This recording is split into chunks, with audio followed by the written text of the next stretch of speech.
Saya dari program studi farmasi. Pada hari ini akan mewawancarai salah satu mahasiswa di Universitas Desa Unggul. Untuk itu, saya akan berkenalan dulu dengan mahasiswanya. Halo, di sini aku akan mewawancarai kamu tentang bagaimana sudut pandang kamu sebagai mahasiswa ini tentang pengertian dari ketahanan nasional. Tapi untuk itu kita kenalan dulu ya. Perkenalkan, sebelumnya aku Melva Putri Permana dari jurusan farmasi. Kita boleh mulai pertanyaannya. Aku ulangi ya pertanyaannya. Di sini aku mau tanya bagaimana pendapat kamu tentang apa itu ketahanan nasional dari sudut pandang kamu sebagai salah satu mahasiswa di Universitas Desa Unggul. Untuk ketahanan sosial sendiri, ketahanan sosial itu terdapat dalam 3 aspek seperti politik, ekonomi, dan sosial budaya. Nah, aku bakal jelasin yang pertama dulu seperti politik. Politik itu kalau bagi mahasiswa ya, bisa menyampaikan isu-isu yang terkait seperti dalam politik sekarang. Terus yang kedua bisa menyampaikan apa itu keputusan dan segala macam, menyampaikan sebagai macam-macam ide yang ada dalam ide kreatif mahasiswa seperti melalui organisasi yang mereka ikuti seperti di BEM, HIMA, dan lain-lainnya. Dan yang kedua, aku bakal jelasin yang mengenai ekonomi. Ekonomi sendiri bagi mahasiswa itu bisa meningkatkan kualitas sumber daya manusia, seperti kalau kita kan dalam farmasi ya, memperjualbelikan suatu obat yang kita sudah buat, sudah kita racik. Nah, jadi kita bisa mempelajari bagaimana caranya kadar yang harus diperjualbelikan, terus berapa dosisnya. Tidak bisa asal kita jualkan karena bisa bahaya untuk orang jika salah dalam memperjualbelikan dosis tersebut. Terus yang ketiga, mengenai sosial dan budaya. Sosial budaya sendiri bagi mahasiswa itu bisa memperkuat tali silaturahmi, terus saling toleransi, dan memperkuat dan menjaga kesatuan bagi bangsa. Wah, cukup ini ya, rinci banget yang telah dijelaskan sama kamu tentang bagaimana itu ketahanan nasional dari sudut pandang kamu sebagai mahasiswa. Semoga mendengar atau yang menonton video ini nanti bisa mengerti apa juga yang akan atau yang telah dijelaskan oleh Melva. Jurusan farmasi kan? Iya betul. Wah, kita satu jurusan ya. Oh iya. Iya. Bertanya lagi, ini pertanyaan terakhir. Kontribusi apa yang dapat kamu lakukan sebagai salah satu mahasiswa untuk mempertahankan pertahanan negara ini? Menurut saya sebagai seorang mahasiswa itu kan sekarang tuh ada yang namanya wajib militer ya. Oh iya, Karena kewajiban itu yang harus kita taati. Jadi seperti kita harus mentaati apa yang sudah dilaksanakan oleh negara. Wajib militer juga wajib kita ikuti tuh biar ada rasa cinta tanah air, menjaga persatuan bangsa, dan mempelajari bagaimana caranya tidak terpecah belah antara warga negara sendiri dengan warga negara lain. Terus kita juga diajarkan bagaimana caranya untuk tidak menjelek-jelekan orang lain, pokoknya kita harus bertoleransi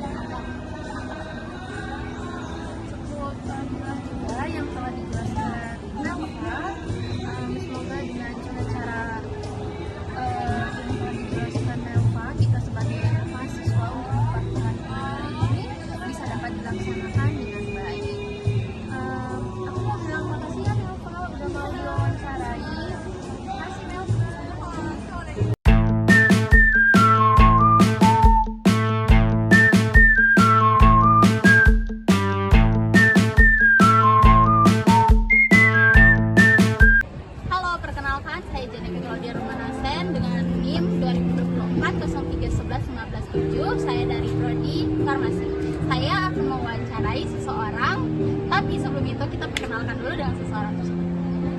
Hai, nama saya Mumu, nama panjang saya Abdarus Musadon. Untuk keseharian saya mahasiswa, tapi saya juga sebagai seorang pekerja ya. Saya bekerja sebagai seorang K3. Kalau boleh tahu K3 itu apa sih? Oke, K3 itu simpelnya begini. Setiap profesi ataupun setiap pekerjaan itu pasti punya faktor resikonya. K3 itu adalah salah satu profesi yang tugasnya membuat ataupun menyusun satu program-program untuk meminimalisir terjadinya kecelakaan saat bekerja. Jadi semua SOP itu akan disusun oleh K3. Sebagai contoh misalnya di sebuah gedung itu misalnya ada alat-alat atau bahan-bahan yang mudah terbakar, maka K3 itu akan merancang bagaimana sih supaya bisa meminimalisir terjadinya kebakaran tersebut. Misalnya penyediaan alat-alat pemadam kebakaran seperti apa, seperti kayak gitulah, contoh-contohnya kayak gitu. Intinya menyusun SOP suatu pekerjaan lah supaya meminimalisir terjadinya risiko saat pekerjaan. Oh, baik. Saya ingin bertanya, hanya 2 pertanyaan saja, boleh? Oke, boleh, silakan. Oke. Bagaimana pendapat kamu tentang adanya ketahanan nasional dari sudut pandang kamu saja? Kalau ketahanan nasional ya, kalau menurut saya itu sangat penting ya ketahanan nasional itu, karena dari ketahanan nasional itulah kita bisa kita bisa mengenal betul seluk-beluk daripada negara kita. Sebenarnya ketahanan nasional itu kan dia itu ada beberapa hal ya, ada beberapa hal yang harus kita ini. Jadi selain kita mengerti tentang apa sih yang perlu kita tahu tentang itu, kita juga harus punya pemahaman yang khusus ya. Pemahaman, kalau menurut saya sebenarnya ketahanan nasional itu kalau kita saya sebagai seorang pekerja, sebuah negara bisa maju itu ataupun bisa berkembang itu tidak terlepas dari orang-orang yang bekerja di dalam. Sebagai seorang mahasiswa ya, belajar yang benar supaya nanti ke depannya ya bisa menjadi generasi penerus. Sebagai seorang pekerja juga sama. Sebagai seorang pekerja apapun profesi kita, ketika kita bekerja itu kan artinya kita memajukan sistemnya di dalam negara kita lah. Misalnya begini, saya sebagai seorang K3, ketika saya menyusun program-program yang berhubungan dengan keselamatan kerja, secara tidak langsung saya mensejahterakan pekerja-pekerja yang lain. Karena kalau misalnya di kantor saya misalnya ada pekerja yang ini otomatis misalnya celaka ataupun terjadi suatu hal yang tidak diinginkan, maka itu juga akan berdampak ke banyak hal.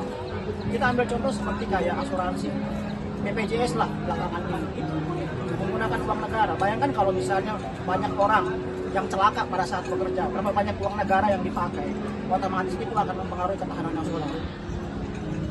Karena dampak tersebut itu kalau ditinjau dari profesi saya. Ada pertanyaan? Oke, ada satu pertanyaan lagi. Kan tadi kamu sempat singgung kalau kamu itu seorang mahasiswa dan juga pekerja. Nah, kalau dari sisi mahasiswa nih, kontribusi apa yang bisa kamu lakukan untuk mempertahankan pertahanan nasional? Oh, sebenarnya kalau untuk mempertahankan pertahanan nasional itu gampang sebenarnya. Kalau kita sebagai mahasiswa itu gampang sebenarnya. Yang pertama adalah kita tuh tetap memegang teguh ideologi kita sebagai ideologi bangsa.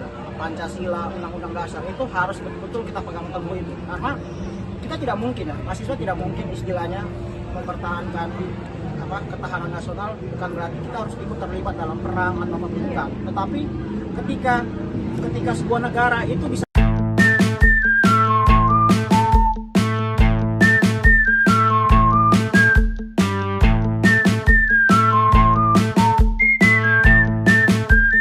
Assalamualaikum warahmatullahi wabarakatuh. Perkenalkan, nama saya Mikdal David Lauren dengan NIM 2024 03 08 001. Di sini kita akan mewawancarai dari kalangan pedagang. Saya di sini aja, Kak. Boleh tahu dengan Ibu siapa? Saya Ibu Sinasi. Ibu Sunarsi. Ya. Di sini kita punya beberapa pertanyaan Ibu tentang ketahanan nasional. Salah satunya, bagaimana pendapat Ibu mengenai kasus-kasus kerusuhan antar perbedaan apa nih, agama misalnya, suku. Seharusnya kita kan orang Indonesia ya, yang berasaskan Pancasila, harus menerapkan Bhinneka Tunggal Ika sih, kayak yang harus saling menghargai sesama agama, suku, nggak boleh rasis lah ya. Itu insya Allah akan tercipta kedamaian sih. Apalagi kayak anak muda tuh yang suka pada tawuran, pada apa, perbedaan apalagi antar sekolah gitu kan ya, sebenarnya sangat membuat ibu resah kan untuk masa depan bangsa Indonesia ini ya kan. Kita sebagai manusia nggak boleh lah yang namanya berbeda sedikit langsung ya, apalagi kalau tawuran, berantem itu benar-benar meresahkan. semoga aja cepat baik ya. Ya, semoga aja kita saling mengingatkan. Gitu aja kali ya, Kak. Terus ada satu pertanyaan lagi. Nah, Jadi Ibu pernah nggak berkontribusi untuk ketahanan nasional gitu? Misalnya menghargai orang atau bagaimana gitu? kalau pernah setiap individu pastinya sih pernah. Cuma ya itu kadang jiwa labil manusianya sendiri yang membuat negara ini rusuh. Kadang kita berbeda pendapat, langsung apa sih kayak memprovokasi yang lainnya. Jadi sehingga apa ya, terjadi keributan. Yang paling bahaya itu provokator sih Kak, anak muda yang setiap melihat yang dia tidak suka sedikit langsung memprovokasi teman-temannya. Begitu gitu berkelompok mereka saling menjelekkan ya kan antar agama. Itu aja. Dan ibu ya bukan apa ya, pasti ya pernah lah, karena ibu menerapkan saling menghargai walaupun anak muda, walaupun itu orang tua, ibu selalu menghargai. Harusnya lah mereka semua begitu. Aman kali ya. Makasih Ibu atas wawancaranya. Iya sama-sama. Udah.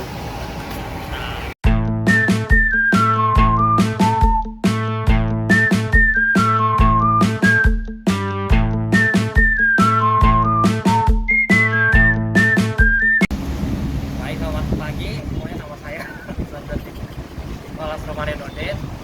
Hari ini saya akan mewawancarai dengan Mbak siapa? Mbak Nia, terkait tentang pendidikan Pancasila, tentang pertahanan nasional. Menurut Mbak, solusi apa yang bisa digunakan untuk misalnya terdapat perbedaan agama, perbedaan ras atau budaya? Menurut Kakak solusi apa? Menurut saya sih toleransinya lebih tinggi gitu, saling menghargai kan sama apa sih, perbedaan agama kan kakak agamanya ini, saya ini, ya saling toleransi aja yang tinggi gitu kan. Lalu untuk pertanyaan selanjutnya, bagaimana kontribusi kakak untuk misalnya ketahanan dan persatuan Indonesia ini?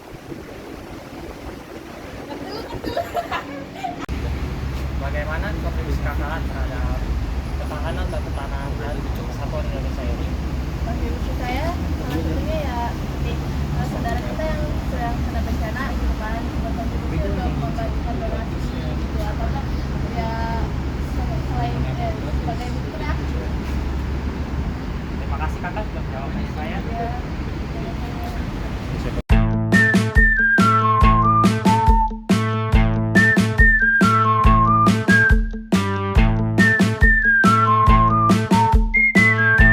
Assalamualaikum warahmatullahi wabarakatuh. Di sini nama saya adalah Rizky Ramadana Haryono dengan NIM 2024-0311-077. Di sini saya akan bertanya tentang bagaimana cara mengatasi perbedaan pendapat untuk menjaga pertahanan nasional. Dan di sini saya ada narasumber dari Transisinya pakai 809 dengan profesi pertama perawatan tanaman. Kalau begitu saya numpang bertanya ya Pak, bagaimana pendapat Bapak tentang perbedaan pendapat untuk menjaga pertahanan nasional. Dalam hal seperti kerusuhan-kerusuhan, Ya, salah satunya saling menghargai, menghormati perkembangan politik dan perbedaan dan para polisi atau keamanan itu saling mengayomi kepada warga negara. dan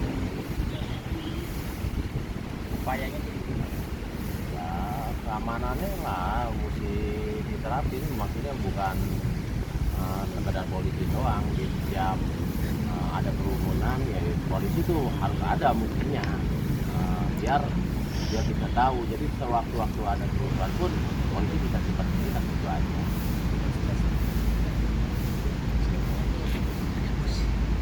kontribusi Bapak sebagai profesi Bapak. Maksudnya Kontribusi Bapak untuk pertahanan nasional dari segi profesi Bapak. ya, kalau saya cuma tinggal pekerjaan aja sih. Ya ibarat kata kalau misalkan kayak pemilihan, ya tinggal jadi warga negara yang baik aja. Udah kata suaranya Ya. ya, nggak bisa berbuat apa-apa, cuma itu aja. Makasih ya Pak.